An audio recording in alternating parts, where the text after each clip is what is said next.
Hello, friends. This is Dr. Lou. We're back for another series on Christianity in Africa, the history of Christianity in Africa, and the relationship between African culture and African Christian theology. So, what I hope to do in this three-part series is to divide is to begin first, I'm sorry, with some selections. So I will be recommending text on the subject matter. So the first part will explore the the contemporary history of Christianity in Africa. I have about maybe 7 to 8 texts that I will refer you to. And then the second part of the series will explore early Christian history in Africa, as well as Christian history. We're going to explore some major writers, African writers, and early Christianity. And then the third and final part of this series will explore African theology and culture. So I have a series of books to show you, to recommend to you. Hopefully, you will find this series helpful to your understanding and the growth of Christianity in Africa. So let's begin with some text. Some of my favorite texts, and this is the Kingdom of God in Africa. The Kingdom of God in Africa is written by Mark Shaw and Wanjuru Gitao. I think that's how you say her name.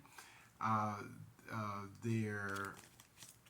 So this is a history of African Christianity. This is one of the most recent texts on this subject matter.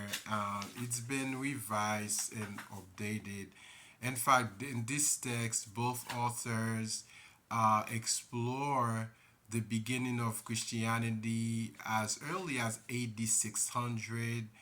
Then in part two, they explore Christianity from 600 to 1700. So we're talking about medieval African Christianity. Now, I should say the in the first part, the imperial rule of God, what a name, beginnings to AD 600. So we begin with Christianity in Egypt, right? From Egypt to AD, after during the time of Christ. I mean, you know what I mean, to 640. I'm sorry. Then the City of God, which explores Christianity, the rise of Christianity in North Africa, and then the third chapter explores Christianity in Ethiopia and Nubia, Ethiopia and Nubia. Then you have the Christian the relationship between Christianity and Islam, okay, that is covered in chapter 5. Then we see the decline somewhat of Nubian Christianity, Nubian empire, and how Ethiopian Christianity has survived over the years. And of course, um, in around 1500, this is when you're gonna have European will discover Africa from 1500 to 1700. The authors explore that dimension. So the Europeans encounter with African Christianity. Okay. Then in the third part, the author explores, you know, the Christianity in 18th and 19th centuries Africa. Then they talk about the relationship between Christianity and the slave trade, and the development of Christianity in Western Africa, Eastern Africa, Western Africa, Eastern Africa, and South Africa. And the missionary factor, again, in colonial Africa, when Africa was colonized by Western powers, is covered then from African Christianity to 1960. So again, this is one of my favorite texts on the subject matter, The Kingdom of God in Africa, A History of African Christianity by Mark Shaw and Wanju Gita. Another major text of mine, this is a big book. Oh my gosh, when I purchased this book several years ago, because I was working on a project, on an article on early Christianity, especially the on the church fathers, right?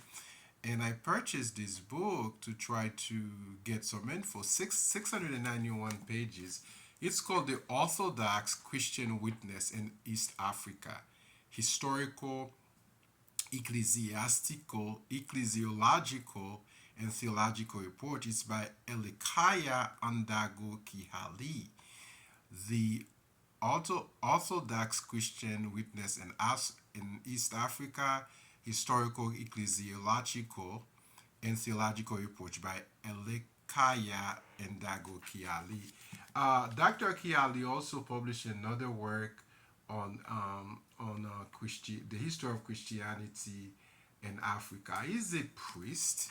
He's an ordained priest in the Kenyan Orthodox Church. So a great book to purchase. Now, more recently, Routledge has published a two-volume work. Actually, it's a three-volume work on Christianity in Africa. So the first one is called two on the history of Christianity Africa and one on African theology. So the first one is called Christianity in Tropical Africa. It's edited by C.J. Beata. So Christianity in Tropical Africa. Christianity in Tropical Africa. This is again volume 4 in the series. This is a study. This book originated from a conference, an international African seminar that took place at the University of Ghana back in April 1965. But this text itself was published in 1968 by the International African Institute, then republished by Oxford University, and eventually by Routledge University. This book is very ambitious, and its scope, it covers a lot of ground. First of all, part one deals with the historical perspective on the rise, the beginning and development of Christianity in Africa. Then there's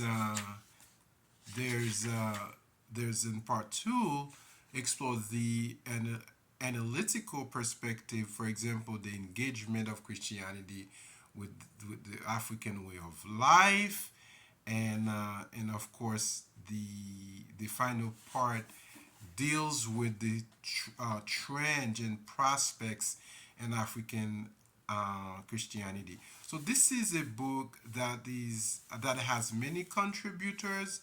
So each and different contributor explores different aspect of Christianity. And the second one, published by Routledge, it's called the Routledge Companion to Christianity in Africa. It's edited by a renowned Christian theologian, Elias Kifon Bongbab. You know, um, Elias K. von Bongbad. So this is Christianity, um, the Routledge Companion to Christianity in Africa.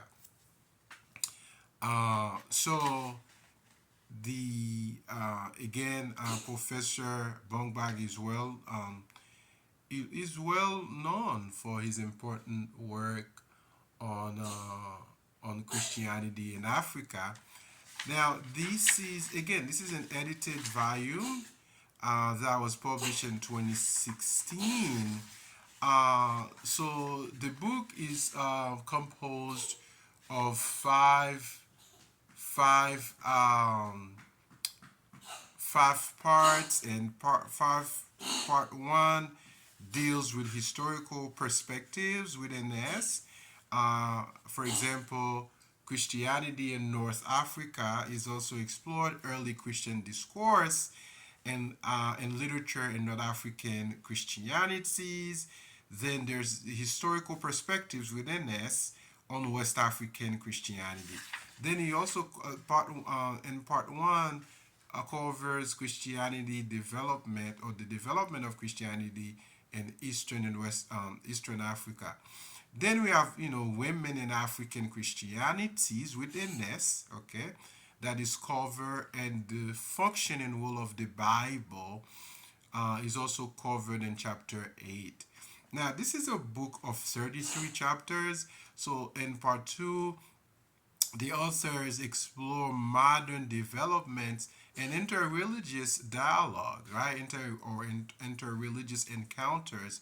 So Christianity in relation with Islam, and Christianity in conversation with African traditional religion. Then in part 4, there's African initiatives in Christianity. Here we're dealing specifically with Christian uh, uh, uh, Pentecostal Pentecostalism, right? African Pentecostalism is covered in 3 chapters. Then, of course, the idea of transnational religious network in Africa. Then, part 4 deals with the relationship between Christianity, African politics, and African development. So this is an interesting chapter, uh, especially in the era of African decolonization, right? When African major countries in Africa, especially in West Africa, became independent, politically independent from Western colonizations. Okay, so that is covered there, and the final part 5, explores the function or the role of the church in the African experience. So ecclesiastical life and lived experience. Yeah, so it deals with Christianity and sexuality in Africa. It also deals with Christianity, mission, health, services in different regions of Africa. Now, one of the well-known scholars, and not only on African religion, uh, but also on Christianity, excuse me, covers covers in his book the history of Christianity in West Africa. So this is very important. This book was edited by Oyu Kalu. So this book was published back in 1980s. Again, we have a some great selections here. The in the first part, the authors like A.F. Walls and P.B. Clark, they explore, Christianity, the origin and policies of the Christian mission. So how early Christian mission, for example, Western missionaries, um, navigated through African traditional culture, and then and the second part explores patterns of missionary expansions. So patterns have to do with strategies, missionary strategies to spread Christianity in Western Africa. And then the final part of the book deals with the African response. So, how did the African, not just those who were not converted quickly into Christianity, but the non-Christian folks, how have they responded to Christianity in their respective context? So it's important to understand.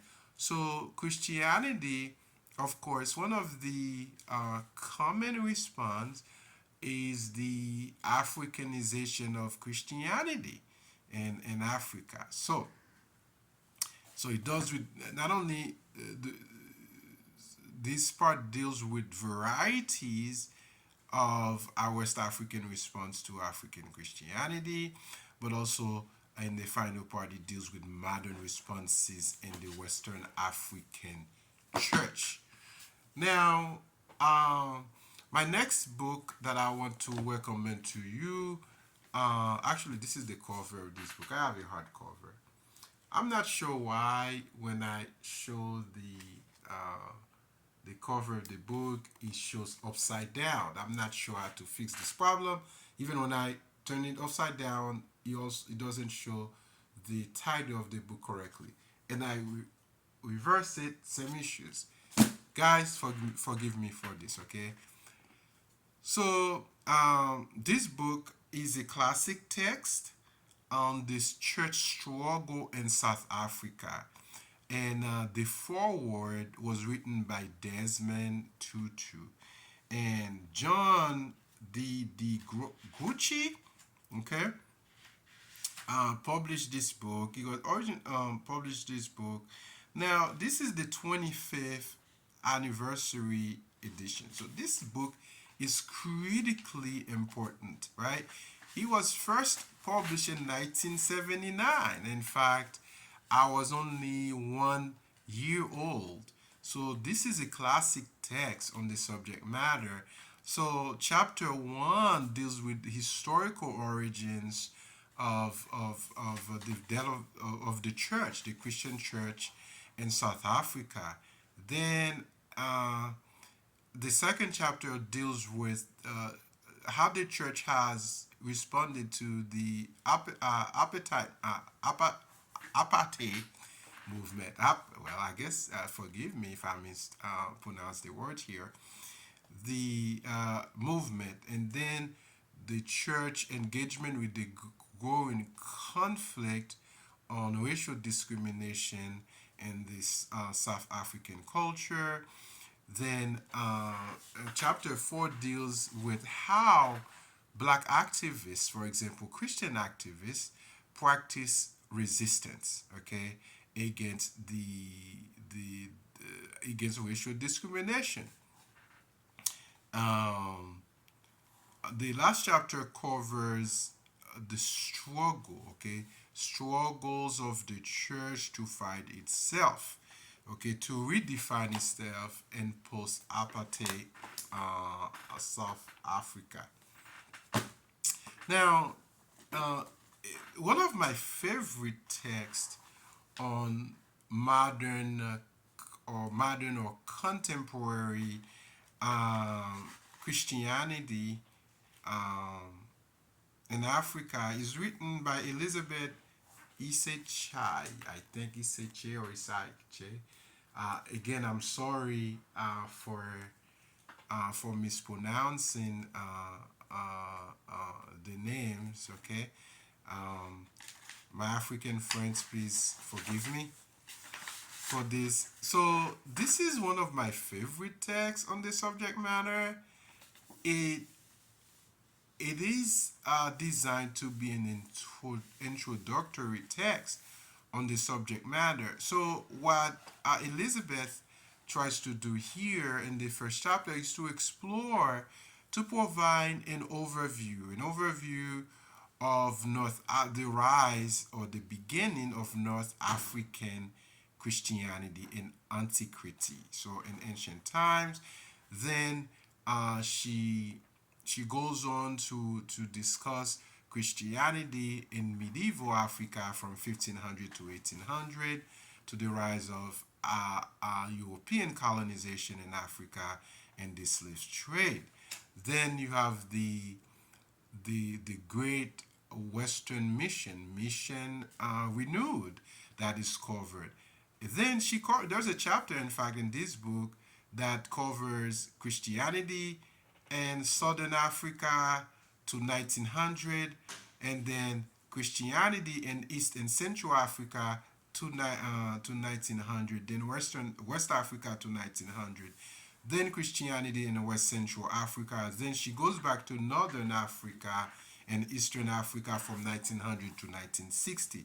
Again, 1960 is very important. The 1960s, especially the early 1960s uh, era or period, is very important for the development of Christianity, modern Christianity in Africa, because it comes with the political independence, political sovereignty of many African nations like Ghana, Nigeria, that became independent in 1960s.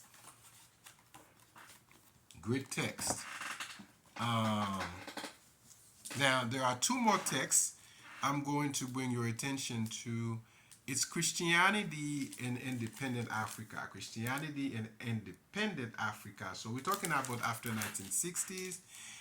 It's edited by three individuals: Edward Fasholi Luke, Richard Gray, actually four, Adrian Hastings, and Godwin Tazy. I do have another book on African Christianity by Adrian Hastings. For some reason, I do not know where I placed the book in my library, because that's another classic text on the subject matter I was going to recommend to you, but unfortunately, I just cannot put my hand on it. So, this text here has many contributors. Most of them are African scholars, African theologians that have contributed to this important volume on the development of the development or the growth of Christianity and independent Africa. So this book covers a lot of ground. For example, part one deals with religious and secular structures in reference to Africa and Nigeria, and the rise of Roman Catholicism, the role of women in the church in Sierra Leone, and church unity and religious change in Africa, mission in southern Eastern Africa from 1956 to 1971. And of course, in part two, the conversation is around the encounter of Christianity with traditional African religion. Again, this involves the process of continuity and the process of conflict. You see, this is an interesting part. Not only it shows some continuities, but the development of African theology, a theology of liberation, for example, in Tanzania, just like South African theology of liberation developed somewhat, at least the peak time in the 1960s, right? Just like liberation theology here in the United States, the 1960s, 1970s. So, great text. Again, my last favorite book, it's a big book um, on Christianity, on African Christianity, uh, Again, this is the 670 pages. Um, well, maybe I should have left this book for the second part because this book covers, I'm sorry, I apologize, covers Christianity in early Africa, very early, or early Christianity in Africa. I should have phrased it like this. So again, I'm going to save this text for later. Oh, actually, this is the book I was. Remember, I just said that I was looking for the book by Adrian Hastings on African Christianity. I could not find it. Here it is. African Christianity. It was right there with me on my desk. Um, so it deals with what Hastings called a century of growth. So cultural evolution, patterns of healing, and the relationship between the church, power, politics, and poverty in Africa. And I guess this will be my last text to show you on on Christianity in Africa, the one by on African Christianity by Adrian Hastings. Stay put for part two where we're going to explore early Christianity. So I'll make some recommendations to you on the beginning of Christianity in Africa, which deals both with